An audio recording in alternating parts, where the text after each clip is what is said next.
Hello, everybody. Welcome to Counselor's Couch 101. Um, I'm showing you the cover of a book. This is a story. It's a story about an event at Christmas time.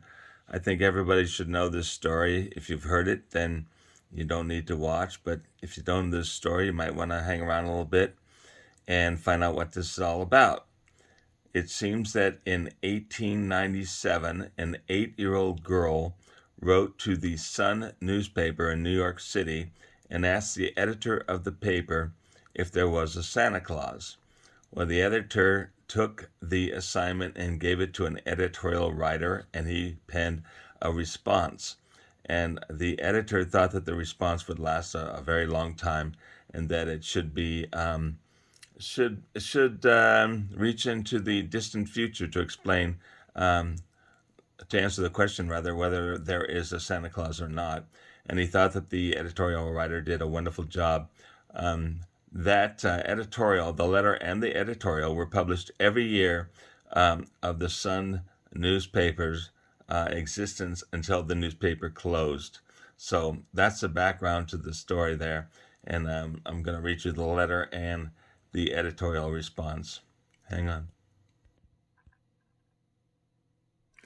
The editorial starts at the top there, and the letter from the girl is included below. So I'll just take it as the editorial was presented. It read, "We take pleasure in answering at once and thus prominently the communication below, expressing at the same time our great gratification that its faithful author is numbered among the friends of the Sun." The letter is, "Dear Editor, I am 8 years old. Some of my little friends say there is no Santa Claus. Papa says if you see it in the sun, it's so.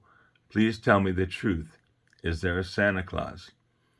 "Virginia, your little friends are wrong," came the editorial reply. "They have been affected by the skepticism of a skeptical age. They do not believe except they see. They think that nothing can be that is not comprehensible by their little minds."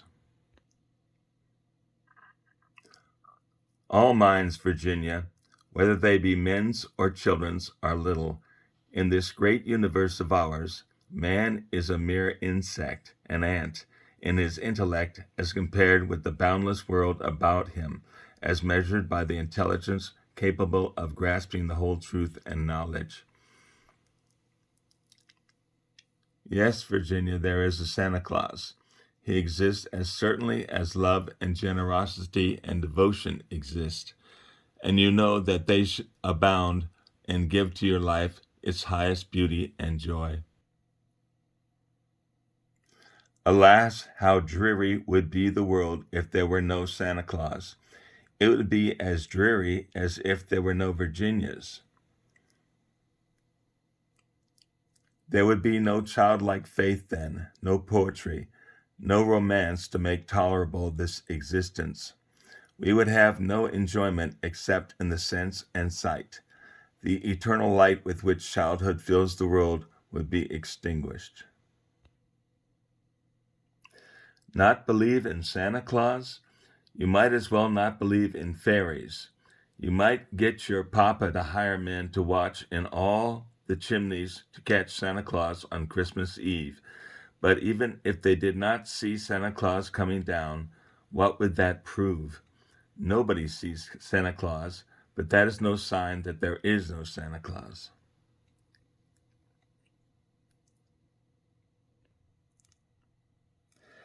Did you ever see fairies dancing on the lawn? Of course not, but that's no proof that they are not there.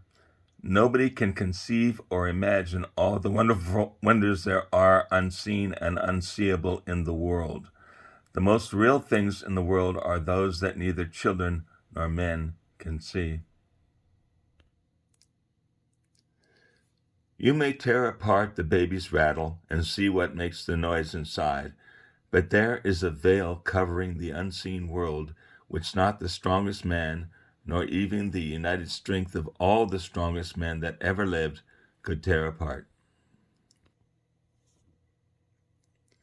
Only faith, fancy, poetry, love, romance can push aside that curtain and view and picture the supernal, beauty, and glory beyond. Is it all real? All of Virginia? In all this world, there is nothing else real and abiding. No Santa Claus? Thank God he lives, and he lives forever. 1,000 years from now, Virginia, nay, 10 times 10,000 years from now, he will continue to make glad the heart of childhood. That's the story of Yes, Virginia. There is a Santa Claus. Um, there have been at least one movie I know of made of it. It was a television movie starring Charles Bronson, Ed Asner, Richard Thomas. It's on YouTube if you'd like to see it. But it's a story, this story here, whether you watch the movie or read the book, I'm not selling the book. I'm not making any profits from sale of the books or the story. But it's a story that people should know and pass on. I think it's a good story for the Christmas time, and it's a good message for young people and maybe for other people as well. Anyway, I wish you all a very Merry Christmas. I hope you find this story somewhere, read it, and share it, especially with young ones. And I hope you have a beautiful and blessed holiday season. Talk to you next time.